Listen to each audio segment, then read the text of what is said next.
Hey, good morning, afternoon, evening. I'll try to make this as quick as I can. So, something happened a while ago, aka a couple of days ago, where I was at church. I was at church and we were having Holy Communion service. So, they were having Holy Communion service, and in the middle of somewhere along the line, when we finished praying, and then when the preaching was about to start, I zoned out.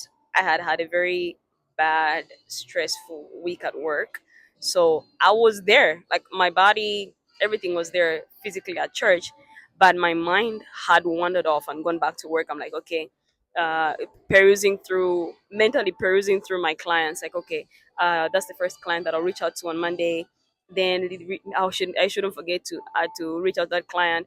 Oh, I haven't finished doing this. Or I haven't updated this client's records. And almost like I think few seconds into that zoning out, I heard Tugarurup Gang, and I chuckled because backstory: when back home, Zambia, at my home church back home, when I moved from children's church to adult church, there's always this preamble that was spoken or was said before the preacher started preaching, and it was the longest session of the service because it was like minimum 45 to an hour preaching back to back. And before the preacher comes on, the one that's leading the program or the service of the day would always say, Tugaruru Mgenge, abari mu mashop muveyo, abamama abari mu bikoni, in their minds, mugaruke tugaruru ubwenge. And I found it very very funny back then because I'm like, what do you mean? What do you mean? I was young.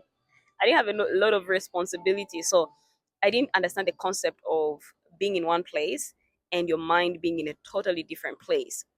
And so that preamble was, it was like almost every Sunday I would always hear to Garurub Gang. And sometimes midway through the preaching, sometimes you would notice that some people are disengaged, and the preacher, whoever it was, would say, okay, okay, to Garurub Gang, to Garurub Gang. It was like a thing. So when I heard it again, and I heard it again in my mind, I chuckled because I'm like, oh, I finally understood what they meant. Because though I was physically there in the church, though I was there, my mind was not there. And because of that, I was looking at the preacher, like I was looking in front at him, but I wasn't hearing what he was saying. And because of that, of course, I missed a little bit of what he was saying, a little bit of what he was saying. I missed the verses. I heard the book, but I didn't hear the chapter and the verse. So now I had to do that embarrassing thing, like, oh, what chapter did he say? What verse did he say? I had to go back and ask my neighbor. But I just thought, like, huh, finally now I understand why they always used to say to Garuru Genge, because it's very, very possible for you to be in one place, but your mind be completely somewhere else. Completely somewhere else. I know we might want to give the excuse of like, yeah, this is adulting. We have a lot of responsibilities.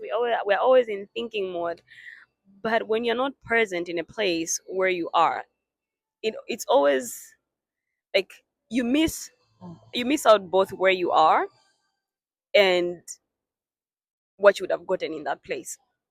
Not to make this way too deep, but I was just gonna say, wherever you're somewhere, church, work, in a gathering with friends, anywhere you are, be let your mind be where your feet are. If it's time to have fun, have fun. If it's time to dance, dance. Which reminds me, just a short. I always have backstories. Always have backstories. At my school, in high school, there were always we always had time for entertainment. It doesn't matter if you were an SU. It didn't matter if you were somebody who doesn't like music. Everybody, it was compulsory. Everybody must be in the hall, and everybody should be there present. If you want, don't dance, but be there physically. Everything. But yeah, anyway. So whenever you're in a place, try as much as possible to be there, not just physically but mentally. Be present. Mentally be there, so that imagine if I continued being zoned out, and God, in God's mercy, if He didn't be like, garurupkenge, garurupkenge. And then I would have been physically there. I would have wasted time, honestly. Of course, yeah, I prayed, I worshipped and whatever, but I would have missed the word, which was what I went there for.